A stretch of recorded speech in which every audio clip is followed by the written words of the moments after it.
అని అనుకుంటూ సర్లే అని ఆట పట్టించింది చాలా ఆరాధ్య. పద కాసేపు అలా మా ఊరంతా చూపిస్తా నీకు కొంచెం రిలాక్స్గా ఉంటుంది అంటాడు. కానీ ఆరాధ్య ఏదో చెప్పబోతుంటే ఆరాధ్య అంటూ వారించి ఏమీ లేదు, అంతా నీ ఇమాజినేషన్, పద కాస్త బయటకు వెళ్ళి తిరిగి వద్దాం అని చరణ్ ఆరాధ్య చేయి పట్టుకుని లాక్కుని వెళ్తాడు. వెళ్తూ ఉండగా ఆరాధ్య తిరిగి చూస్తుంది ఆ గది వైపు.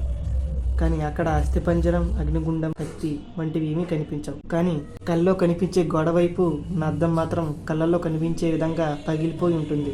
ఆ దృశ్యం చూసిన ఆరాధ్య షాక్ అయింది. చరణ్ మరియు ఆరాధ్య కోటకు లాక్ చేసి రంగయ్యకు కీస్ ఇచ్చి కార్ స్టార్ట్ చేసి విలేజ్ తిప్పి చూపిస్తాడు. ఆరాధ్య కూడా విలేజ్ నేచర్ ని ఆరాధ్య కాసేపు జరిగింది అంతా మర్చిపోయింది. అప్పుడే స్టార్టింగ్ లో ఎదురైన గ్రామదేవత పురాతన అమ్మవారి గుడి కనిపిస్తుంది. ఆరాధ్య చరణ్ టెంపుల్ కి వెళ్దామా అని గారంగా అడుగుతుంది. చరణ్ కూడా